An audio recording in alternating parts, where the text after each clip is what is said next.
Buenos días, buenas tardes. Mi nombre es Ricardo Godiña y vamos con el capítulo 4 de mi historia de Croacia y su vínculo con la cultura occidental. Es decir, vamos a irnos hoy a viajar entre 1789 y 1900. En los episodios anteriores, y aquí está mi bella mascota Nana acompañándome, la Revolución Francesa, que data de 1789, da paso a la edad contemporánea. A partir de entonces se habla de edad contemporánea. En ese momento Croacia está siendo casi extinguida, está siendo arrinconada, con la excepción de Dubrovnik. Y por otro lado, las ideas de los enciclopedistas franceses van a ser el motor de las revoluciones del mundo occidental. Como preámbulo, vamos a hablar entonces de un personaje muy especial, del venezolano universal, en Dubrovnik. ¿Por qué? Bueno, Francisco de Miranda, el venezolano universal, necesita poca presentación. Político, militar, diplomático, participa en la independencia de Estados Unidos, en la cual tiene un papel importante en la batalla de Pensacola, y en la Revolución Francesa, en la cual también tiene otro papel sumamente importante, que es la defensa o la batalla de Valmy, por lo cual recibe el título de héroe de la Revolución. Posteriormente va a ser gobernante de la Primera República de Venezuela, firmante del Acta de Declaración de Independencia y creador del proyecto político o geopolítico de la Gran Colombia con el nombre de Colombia. Militar en las filas de varios ejércitos, en la fila del ejército español con el grado de coronel, del francés con el grado de mariscal, coronel en el ruso y comandante en jefe de los ejércitos venezolanos bajo el grado de generalísimo. Su nombre está grabado en el Arco de Triunfo de París, aquí lo ven. Su retrato forma parte de la galería de los personajes del Palacio de Versalles y su estatua se encuentra en el campo de Valmy, al lado de la del general Kellerman, que era quien dirigía las operaciones, y él por sus méritos en esa batalla o en esa defensa del campo se le reconoció como mariscal de campo. Al mismo tiempo el autor de Colombia. Colombia era su sueño, un solo país desde todas las propiedades de las colonias españolas. Ustedes ven desde territorios que después se convirtieron en territorios norteamericanos hasta la Patagonia. Era su sueño, el cual muchos de ustedes ya conocen. ¿Quién mejor entonces que nuestro Miranda para describir a nuestra Dubrovnik? ¿Por qué? Estudioso de los sistemas republicanos, mucho tiempo antes de todo lo que hemos narrado, viaja y busca conocer a Dubrovnik, de forma de que hace todo lo posible para ir a visitar estas tierras y esta república. Planificaba conocer el anfiteatro de Pula y el palacio de Diocleciano en Split, pero no llegó a tiempo para tomar los buques ni en Trieste ni en Venecia. Entonces viaja por la península itálica, una pequeña población de nombre Barletta, se embarca en otra pequeña también embarcación y cruza el Adriático y llega así a Dubrovnik. Al llegar y antes de llegar, cuando está llegando, confronta la aridez y pobreza de los suelos con el lujo en el cual observa que vivían sus habitantes. En su diario se expresa favorablemente, y esto es una cosa muy extraña porque realmente casi siempre era muy crítico de los lugares que visitaba. Recorre los espacios de la República, comenta en su diario sobre la arquitectura, las bibliotecas, la cultura en general y el buen gusto de sus habitantes. Participa en reuniones que se celebraban en las casas de los ilustrados. Se discutía de asuntos filosóficos o políticos, o sencillamente se distraían también jugando a cartas, ¿no? De forma de que estableció una interrelación excelente con personalidades de Dubrovnik. Y así pudo conversar sobre cuál era el secreto por el cual que esta república funcionara tan bien, siendo tan pequeña, y demostró o observó y registró que el manejo diplomático y el control político eran excepcionales. El manejo diplomático conllevaba a una situación económica privilegiada. ¿Por qué?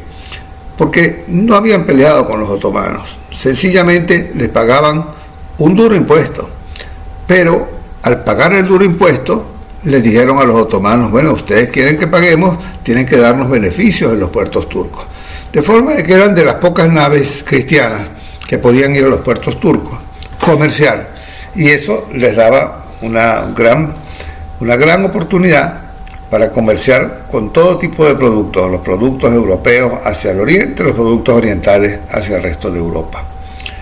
Por otra parte, eran unos consentidos de los estados papales, porque eran los únicos o uno de los pocos cristianos que podían visitar los puertos turcos, y por otro lado eran respetados por la misma razón por la República de Venecia, además que tenían excelente relación con el Reino de España, la cual venía desde, ustedes recuerdan, del capítulo anterior, desde los famosos 12 apóstoles. Bueno, el gobierno, esto es curioso, estaba a cargo de un rector que tenía que tener más de 50 años y que una vez nombrado por un mes, y no podía prorrogarse, podía ser reelegido, pero no de forma inmediata. Ese señor era un preso del Estado, es decir, quedaba aislado por completo de su familia. Y eso garantizaba en buena parte que los intereses del Estado estuvieran por encima de los intereses personales. En su diario escribía textualmente: he observado cómo se puede vivir en opulencia y libertad, rodeado de aridez por todas partes. He aquí las ventajas de un gobierno republicano. Yo le hubiera añadido de un gobierno honesto republicano. 25 años más tarde de su visita a Dubrovnik, en Caracas, el 5 de julio de 1811, recordaba en el discurso de orden del acto de la firma del Acta de Independencia, recordaba realmente su visita a Dubrovnik y escribía que la República de Ragusa, escribía y expresaba en el discurso de orden, que la República de Ragusa, es decir, Dubrovnik, cuyas virtudes admiré cuando estuve en ella, pues sin tierras y sin más recursos que unas rocas estériles, hacían brillar la industria, bueno, por industria se refiere a comercio, manifestando los preciosos efectos de la libertad. Recordemos entonces ahora que ya escuchamos a nuestro Francisco de Miranda la situación de Croacia a finales del siglo XVIII y entremos al tema de hoy en lleno. Recordemos entonces, en el capítulo anterior habíamos quedado con una Croacia reducida en esta parte a una zona de guerra, a unas marcas militares, es decir, fronteras militares, y a una zona de guerra, a una costa mayoritariamente bajo el control de la República de Venecia,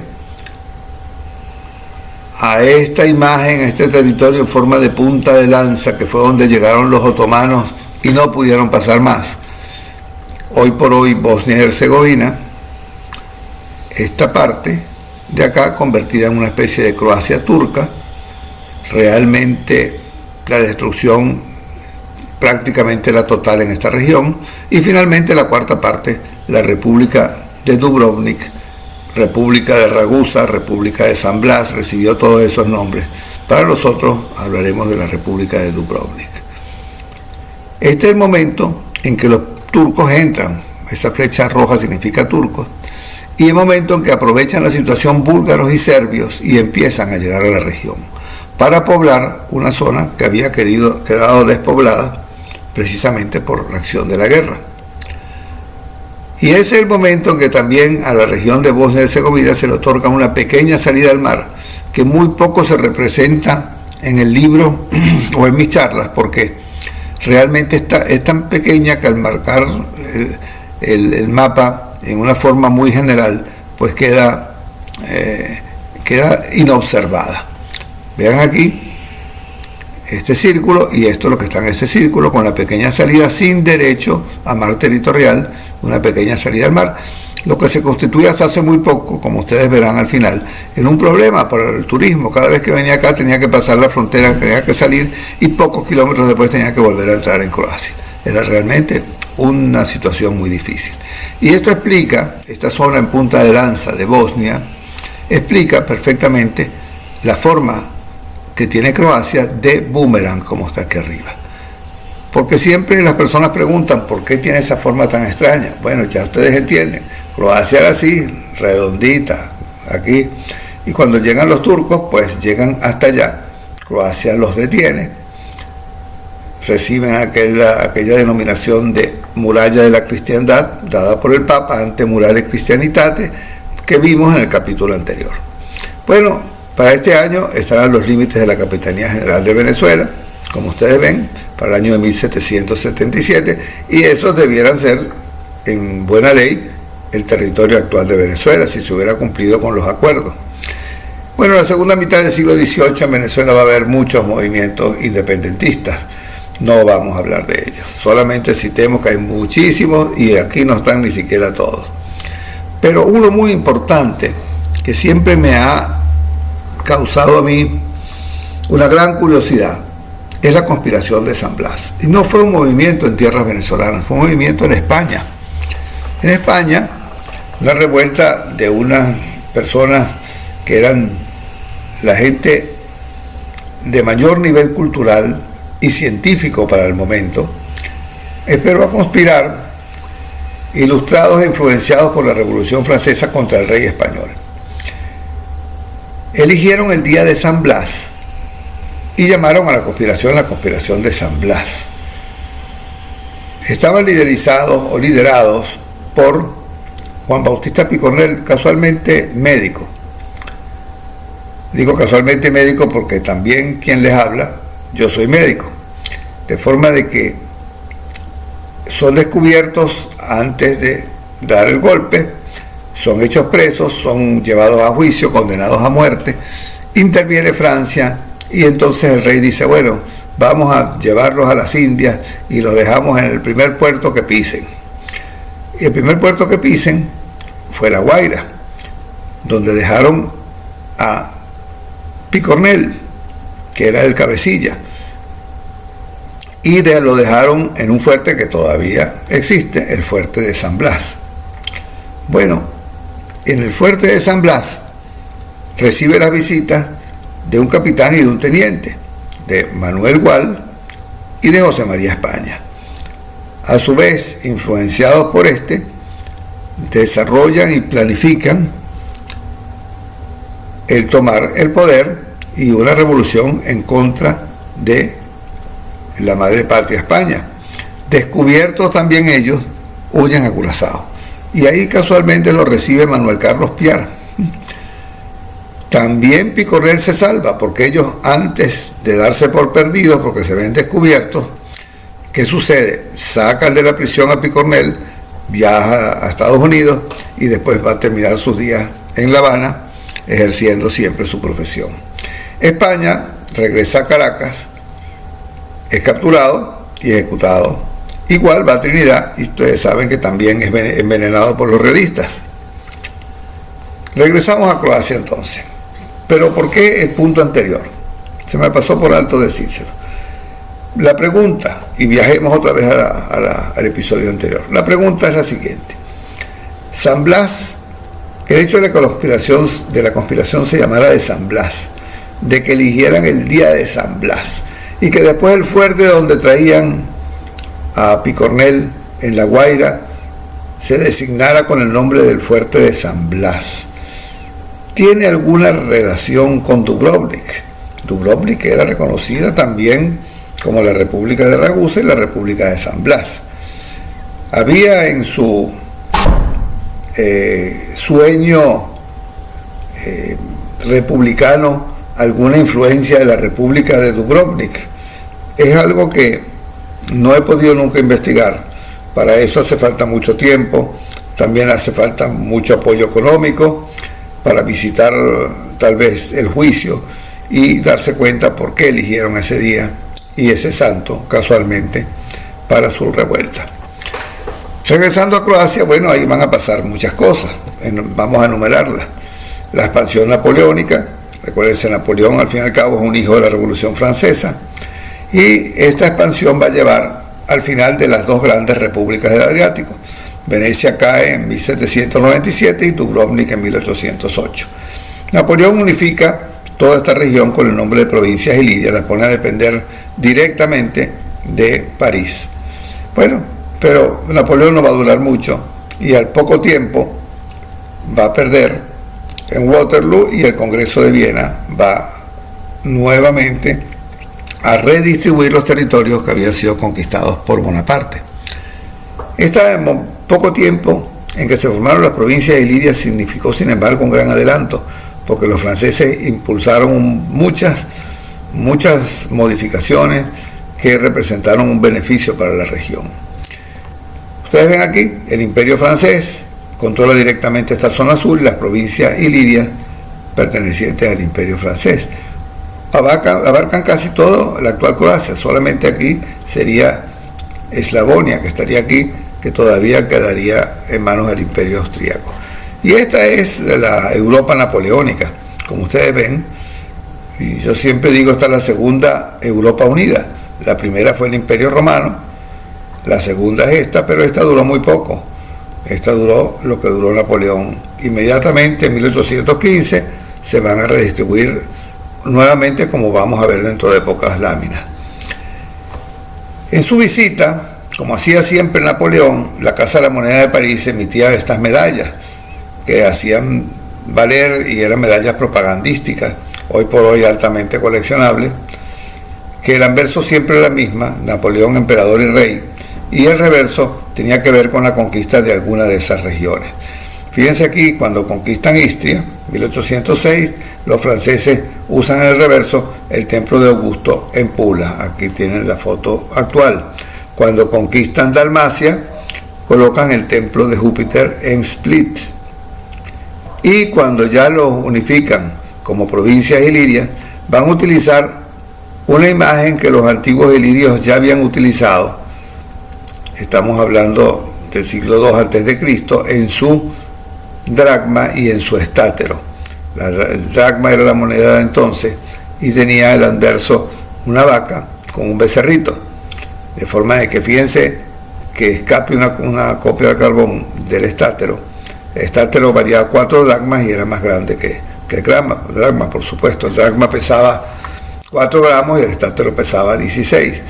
Esta bella imagen es muy ambicionada, fíjense que aquí la tenemos en el libro Medalla Napoleónica de Richard Todd, considerada la Biblia, está en toda la portada en primer lugar.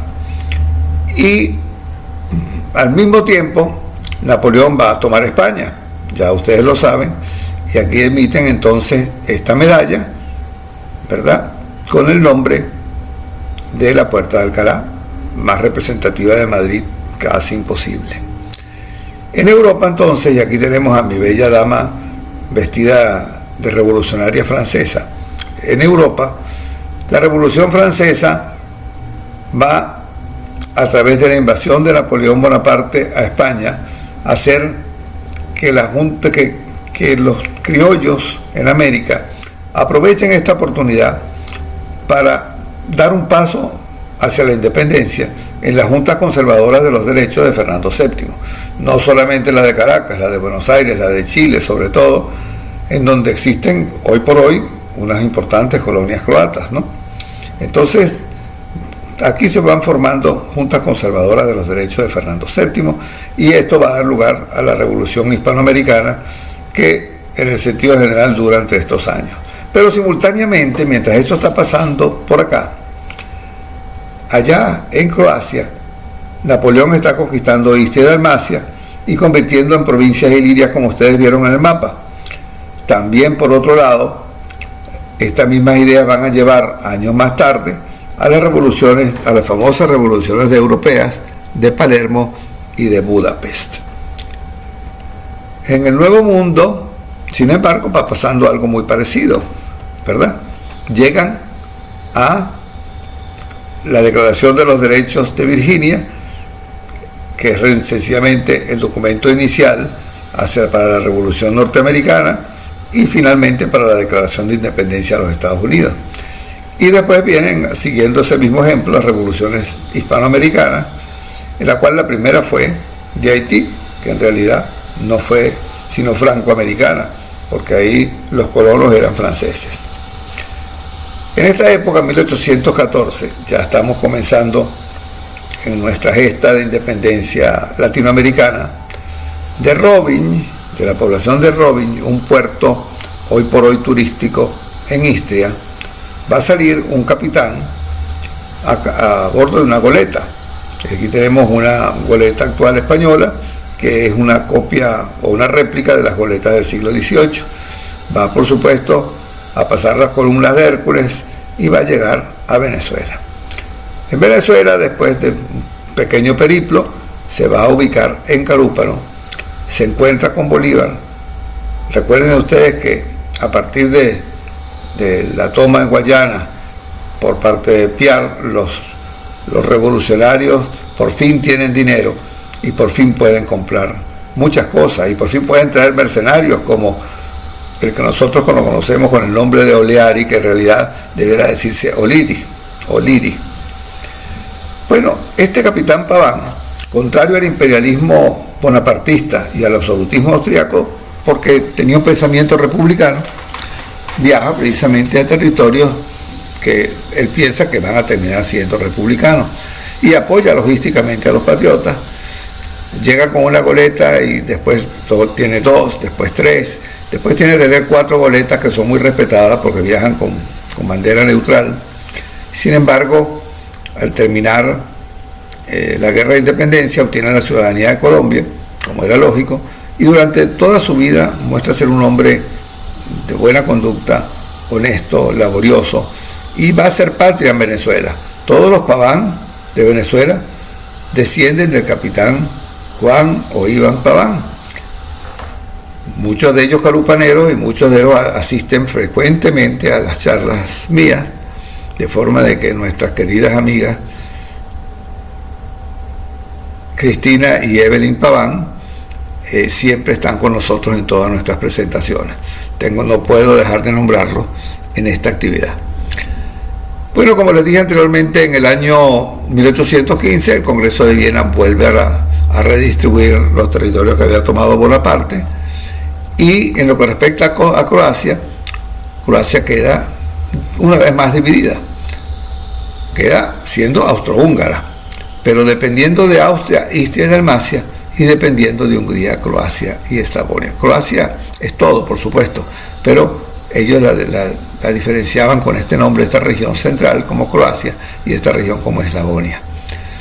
Recuerden que estos cuadros, siempre la zona gris es la actual Croacia. Y por este lado se estaba dando el sueño de Bolívar, la Gran Colombia, que incluía Venezuela, Nueva Granada, Quito y por supuesto Panamá. Y aquí tenemos otro sueño de Bolívar, que era la integración de todos estos países, que ustedes ven desde Estados Unidos hasta la Patagonia. En ese momento realmente éramos un país sumamente importante. Imagínense ustedes de haber seguido la Gran Colombia, la importancia que tendríamos hoy en día. Bueno, en 1830 se va a separar Venezuela de la Gran Colombia. Este es un mapa en 1840. Ven que en este mapa tenemos el Esequibo, tenemos toda esta región que después la perdimos, inclusive perdimos también una gran región en La Guajira. Bueno, lo que pasa aquí, y es importante destacarlo porque tiene cierta actualidad, que Páez va a entrar en la Guerra Federal. 40 años después de la Guerra de Independencia va a entrar la Guerra Federal. En la Guerra Federal los ingleses le dicen: te apoyamos para que gane la guerra, pero tienes que darnos a nosotros la región del Esequibo. Páez no lo acepta y termina perdiendo su grupo la Guerra Federal, ganan los liberales, pierden los conservadores, y sin embargo igual Venezuela termina perdiendo el Esequibo. El imperio austrohúngaro, entonces vean aquí el dibujo, lo que era lo que era el Imperio Austrohúngaro. Aquí tenemos esto, lo que ahorita es la República Checa, Eslovaquia. Estos son regiones que pertenecen inclusive a Polonia. Aquí está Hungría, aquí está la actual Croacia y Bosnia y Herzegovina. También estas regiones de acá pertenecían al Imperio Austrohúngaro, que no aparecen aquí. Bueno, ven ustedes que Croacia está dividida, una parte aquí en verde dependiendo de Hungría y esta parte en tono marrón claro, donde están las regiones que van a depender de los austríacos. En 1848, ¿se acuerdan que lo nombramos? Que precisamente un coletazo de los enciclopedistas franceses y de las luchas libertarias, los húngaros también dicen, bueno, es hora de separarnos de los austríacos. Quieren separarse y quieren constituirse en un imperio único, no un imperio austrohúngaro. Por lo tanto, entran en guerra, austríacos y húngaros. Y los croatas entran del lado de los austríacos. Al ganar los austríacos, los croatas están indirectamente ganando. Sin embargo, los austríacos imponen unas reglas muy severas y todas las instituciones croatas son suspendidas, al igual que las húngaras, por 10 años. ¿Por qué sucede eso? Si llevábamos para ese momento 7 siglos u 8 siglos caminando al lado de los húngaros, bueno, porque en el formato de los húngaros no aceptaban que los croatas fueran una nación independiente. Ellos, para los húngaros, los croatas eran sencillamente unos húngaros más, y los croatas no aceptaban eso. Esa fue la razón por la cual se fueron del lado de los húngaros. Personaje importante de esta situación, bueno, Josip Jelačić, coronel del ejército imperial austríaco, fue quien dirigió las operaciones croatas durante la guerra, durante la revolución, y al final sigue quedando como ban, como virrey, pero siempre muy observado por el absolutismo austríaco, porque le tenían mucho temor. Desde el punto de vista civil, realizó importantes reformas, entre las cuales el reemplazo del latín por el croata como lengua oficial y la implantación de una nueva constitución.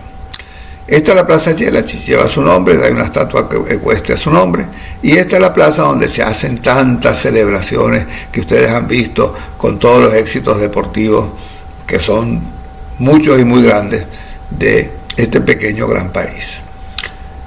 Una figura predominante de la época y civil es Ante Starčević.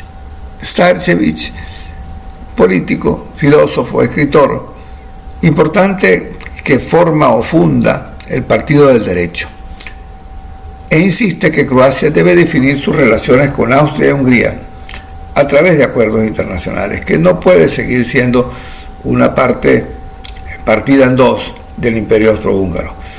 Es electo muchísimas veces como diputado al Congreso croata. Y esto es muy importante, su opinión siempre fue contraria a la creación de un Estado para los eslavos del sur. La palabra Yugoslavia significa eslavo del sur. Él siempre estuvo en contra de esto. Siempre defendió la restitución de un Estado croata y siempre hizo mucho énfasis a que los límites de ese Estado croata debían basarse en los límites del antiguo reino medieval. Por todas estas razones está considerado como padre de la patria. ¿Cómo se van a suceder los hechos? Bueno, en 1867 la monarquía austrohúngara reconocen a los croatas como pueblo y les reconocen sus derechos. Entonces se funda una organización que se llama Renacimiento Croata y que crea un movimiento ilirio, supuestamente un movimiento cultural, adopta la lengua literaria común, pero queramos o no lo queramos, movimiento cultural o no, va a ir rescatando la identidad y la conciencia nacional. Y esto va a llevar, con el transcurrir de unos años, a que los húngaros acepten un acuerdo que se denomina Acuerdo Húngaro-Croata y que va a durar hasta la Primera Guerra Mundial, y donde se reconoce la autonomía del reino triuno, el reino de Croacia, Dalmacia y Eslavonia, por supuesto dentro de la monarquía o del imperio austrohúngaro. De esa época tenemos construcciones como esta, construida por los franceses y perfeccionada por los austríacos en Pula, como ustedes recuerdan, este centro, esta bahía, que le hacía ser la sede de la Armada austrohúngara. Por su condición de muy estrecha acá, pues ponían aquí los cañones y defendían el puerto militar de Pula. Sigue siendo un puerto con una gran presencia militar. La Galería de Arte en Zagreb, el Archivo Nacional en Zagreb, ustedes ven todas estas piezas de arquitectura, son piezas de origen y con influencia austríaca marcada. El Palacio de las Academias de Artes y Ciencias, que en esta foto se podría ver como muy pequeño, pero véanlo por dentro, tiene unas dimensiones bastante grandes. El Museo de las Artes y Oficios, y finalmente, pues, como diríamos, el top de todas estas construcciones, el bello Teatro Nacional de Zagreb. No tan grande como se ve en esta imagen pareciera un teatro como el Colón de Buenos Aires, no, pero es una tacita de plata, es un teatro bellísimo, y ahí se nota también la influencia de austríaca. De hecho, los arquitectos eran austríacos. Vean la belleza interior, el lujo característico del Imperio Austrohúngaro, el diseño del Imperio Austrohúngaro. Y así, mientras Croacia se acerca al siglo XX como reino triuno, es decir, el reino de Croacia, Dalmacia y Eslavonia se llamó reino triuno. En Venezuela, a 10 años después de la separación de la Gran Colombia, este pintor, Joseph Thomas, recoge con su tinta y con sus pinceles y con sus colores la ciudad de los techos rojos, que duró hasta hace no mucho. Pero tristemente, 10 años más tarde de esa pintura, se va a armar la San Pablera. ¿Qué era la San Pablera? Bueno, el comienzo de la Guerra Federal. En la plaza de San Pablo ya no existe nada de eso. Aquí está la iglesia de San Pablo, uno de los hospitales más antiguos, el Hospital de San Pablo, el Hospital de Caridad de Mujeres. Aquí se va a armar una trifulca entre liberales y conservadores, y esto va a ser el inicio de la Guerra Federal. Por eso de ahí viene el término se armó la San Pablera, que en venezolano indica se armó un desorden. Bueno, la Guerra Federal significó realmente una pérdida tremenda para el país.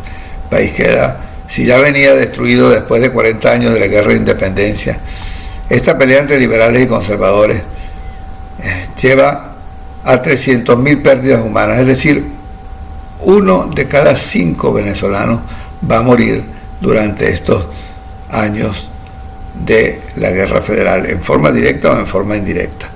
O sea, forma de que acaba con la economía, acaba con todo, realmente desastroso para el país.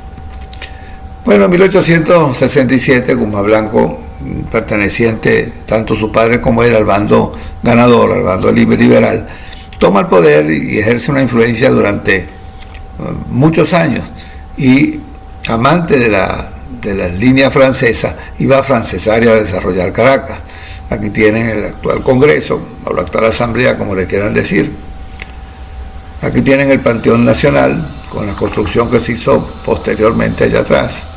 El Panteón Nacional era la iglesia de la Santísima Trinidad, que sencillamente el ilustre americano Guzmán Blanco, pues sencillamente la expropia y la convierte en Panteón Nacional. Siempre en la iglesia se ha quejado mucho de esta acción, pero no dicen que el mismo Guzmán Blanco le construyó esta iglesia a cambio de haber confiscado la otra, la iglesia de Santa Teresa y Santa Ana. Bueno, fíjense, por una entrada, esta es una postal antigua, dice iglesia de Santa Ana, y hoy por hoy nosotros la conocemos como iglesia de Santa Teresa, porque la entrada por el otro lado dice Santa Teresa y por aquí dice Santa Ana.